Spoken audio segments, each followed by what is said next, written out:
Muito bom, pessoal! Esse é o conjunto de aulas agora do terceiro bimestre. Estamos começando aí o nosso terceiro bimestre. E o interessante desse conjunto é que ele vai falar exatamente sobre as moléculas do código genético, DNA e RNA. Então esse conjunto de aulas vão ser bem curtinhos, tá? Vão ser ao todo 4 aulinhas apenas, 4 videoaulinhas apenas.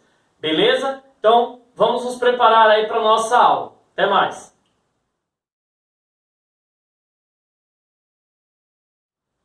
Muito bem, pessoal. Vamos começar então falando sobre a molécula de DNA, a receita da vida e seu código. Então a gente vai dar início falando sobre o famoso DNA. O que é e como ele foi descoberto. O DNA em ação, estrutura e atuação. Chamadas de moléculas da vida, os ácidos nucleicos são de dois tipos básicos. O ácido desoxirribonucleico, que é representado pela sigla DNA, responsável pela constituição do material genético, cromossomos e genes, e está localizado basicamente no núcleo das células. Por que basicamente? Tem outras partes da nossa célula que também apresentam DNA. Eu vou falar disso daqui a pouco, tá? Mas principalmente o que mais é importante para a gente é a molécula de DNA nuclear, tá? E a gente tem também o ácido ribonucleico, representado pela sigla RNA, que é sintetizado no núcleo pelo DNA e atua no citoplasma, participando da síntese de proteínas. Então a gente vai entender como ocorre o processo de síntese de proteínas, tá? Os ácidos nucleicos são formados por grandes moléculas ligadas à hereditariedade e ao comando e controle das atividades celulares. Então, além do DNA e do RNA trabalhar com a parte da hereditariedade, ele faz todo o controle celular também. Ok? Vamos ver um pouquinho sobre a estrutura química do DNA. Ácido desoxirribonucleico, como falei antes, né? DNA, localizado em quase sua totalidade no núcleo das células eucariontes, tá? E em menor quantidade no interior de mitocôndrias, cloroplastos, e também está associado aos centríolos. Então, como eu falei antes, né?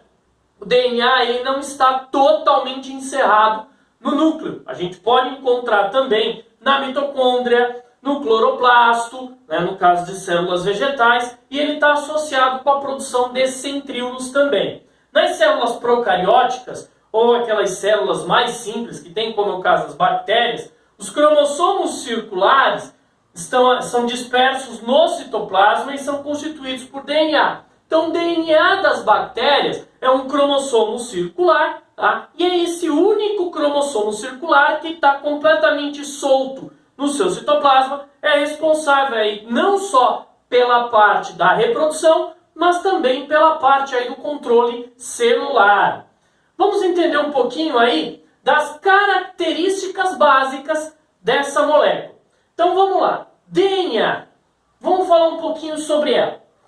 A partir de 1940, né, a década de 40 do século passado, vários pesquisadores definiram algumas de suas propriedades. Temos que tomar cuidado que mesmo com a definição e mesmo com o avanço das ciências, muitos desses materiais são descobertos de forma indireta. A gente não tem exatamente um equipamento para amplificação total de moléculas. É muito difícil. Então 90% disso tudo é em cima de teorias comprovadas cientificamente. Então vamos para o primeiro item. O que é a molécula de DNA? Sendo uma substância orgânica, é formada por partículas menores, denominadas nucleotídeos. Vamos lá. Formada por nucleotídeos. Esses nucleotídeos vão ser importantes, que depois a gente vai ver o que eles são e para que eles servem. Está relacionado com a hereditariedade. B. Hereditariedade. Isso já é comprovado de que está associado com a hereditariedade. Começou lá com as leis de Mendel, começou com Mendel, né, Gregor Mendel, que começou com esse tipo de trabalho de forma individual, independente, e depois chegou-se à conclusão de que esses fatores mendelianos, como a gente trabalhou no outro bimestre, nada mais eram do que os genes que estavam localizados no DNA. C. Qual que é o próximo? Seu formato deve ser um fio em forma de hélice. Fio em forma de hélice. Aqui entra aquilo que eu falei no começo. Como a gente está trabalhando com uma molécula, não é fácil a gente conseguir visualizar, não tem uma visualização desse material. E aí por isso que acredita-se exatamente que seja um fio de moléculas em forma de hélice. As pesquisas e os testes comprovam isso indiretamente, ok? D. Qual é o açúcar usado? O açúcar do DNA é a pentose desoxirribose. Desoxirribose. Ajuda na conexão dos nucleotídeos. Então, por isso, essa molécula tem uma grande importância para o DNA. Outro item que a gente acrescenta aqui. E. As bases nitrogenadas do DNA são adenina, timina, citosina e guanina. Vamos falar sobre essas bases aí, tá? E a proporção entre as bases, né? F. É sempre de 1 para 1. Adenina, timina, citosina, guanina. Então, se as proporções são de 1 para 1, a gente já sabe que a adenina ela sempre se liga com a timina e a citosina sempre se liga com a guanina. Vamos ver um pouquinho disso mais para frente. Com base nessas informações, dois pesquisadores, um norte-americano, que é o caso do James Watson, e o inglês Francis Crick, iniciaram um estudo com a finalidade de criar um modelo para a molécula de DNA. Em 1953, propuseram uma estrutura que ficou conhecida como modelo Watson e Crick, que aí deu para eles, né, o Prêmio Nobel de Fisiologia e Medicina em 1962. Segundo o modelo proposto por eles, né, Watson e Crick, a molécula de DNA é composta por uma dupla hélice, tá? Ou duas cadeias helicoidais de polinucleotídeos. Lembrando, duas fitas enroladas uma na outra, unidas pelas bases nitrogenadas. É até um pouquinho estranho, né, da gente imaginar. Ah, e outra coisa, as ligações entre elas é feita por pontes de hidrogênio. Cheguei a comentar um pouco sobre essas ligações de pontes de hidrogênio lá no começo, nas primeiras aulas desse ano. Tá? Qualquer coisa vocês podem voltar lá no vídeo e ver sobre as ligações da molécula de água, as pontes de hidrogênio nas moléculas de água. Falei que ia ser importante agora ela é importante. Olha que interessante. Aqui a gente tem uma cadeia polinucleotídica, a gente tem aqui o fósforo, o açúcar, né, que é a desoxirribose, e a base nitrogenada, formando o nucleotídeo. E aqui a gente tem a dupla cadeia, formando como se fosse uma escada. Essa escada, em teoria, ela forma uma hélice, parece um pouco aquelas escadas em caracol que a gente tem aí, que a gente conhece em algumas residências. E esse seria o formato exatamente da molécula de DNA, ok? Vamos entender um pouco mais aí sobre as características da molécula de DNA, estrutura da molécula e sua duplicação. A molécula de DNA ela é constituída pelo encadeamento ou pela ligação de moléculas menores, que são chamadas de nucleotídeos. Cada nucleotídeo é constituído por 3 substâncias químicas. Então vamos lá. Agora a gente vai falar, no caso do DNA, sobre seus nucleotídeos. Né? Olha lá. Vamos lá. Nucleotídeos. E aqui a gente tem 3 moléculas associadas. A. Bases nitrogenadas. A primeira, né? Uma pentose, que é o açúcar. Pentose. No caso do DNA é a desoxirribose. e um fosfato, né? C. Fosfato, que é representado aqui pelo pH4. Ok? Então você tem 3 partes aí associadas.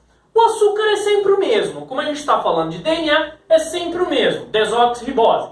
O fosfato também é o mesmo. Agora, as bases nitrogenadas, elas variam. Aqui a gente tem 4.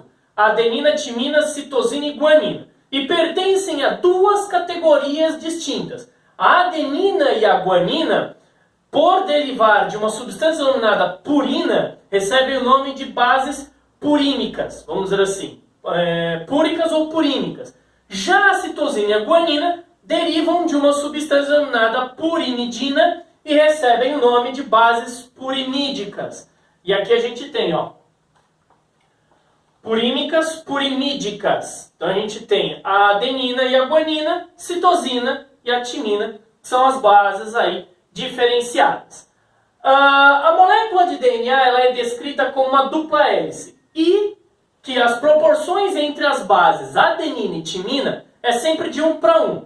Assim como é o caso de guanina e citosina, 1 para 1 também. Com base nesses dados, disse que adenina e timina são bases complementares, assim como citosina e guanina. Podemos concluir, então, que uma molécula de DNA com a sequência de bases TCA-CTG, ela vai ter como complemento AGT, GAC. Essas moléculas elas são complementares. A gente pode fazer também uma outra brincadeira. Olha só que interessante. Aqui tem um exemplo que eu vou até descrever aqui na lousa para a gente poder entender até um pouco melhor, né? Vou descrever aqui as bases. Adenina, timina, citosina e guanina. Vamos imaginar, olha só.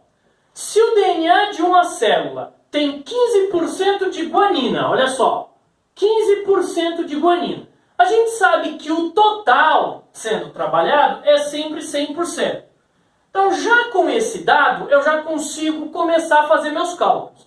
Se guanina nessa célula é de 15%, nessa molécula é de 15%, citosina é comparado 1 para 1. Então, nós temos aqui mais 15% também, formando um total de 30%, certo? Sobra quanto aqui para poder dar 100%? 70%. Esses 70% só podem ser divididos em 35 adenina, 35 timina. Tá? Facinho, não é nada difícil, não é nada complicado.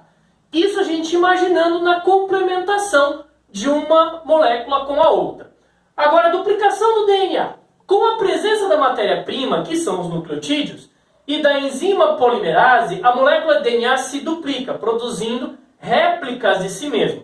No processo da replicação ocorre primeiramente o rompimento das pontes de hidrogênio, então o DNA ele se abre, tá, separando os filamentos da molécula. Em seguida, os nucleotídeos livres encontrados de pé dispersos no interior da célula são conduzidos pela enzima polimerase ao encontrar os filamentos livres e vão se unindo aos nucleotídeos dos filamentos, obedecendo sempre a afinidade entre duas bases. Sempre obedecendo isso daqui, adenina, timina, citosina e guanina. Eu posso inverter, mas vai sempre seguir esse trâmite aqui, tá? Podemos dizer que a replicação do DNA ela é semi-conservativa, porque a nova molécula de DNA ela tem um pedaço da molécula antiga. Esse desenho aqui mostra direitinho. Então você tem a molécula velha, que vai dar origem à nova molécula de DNA.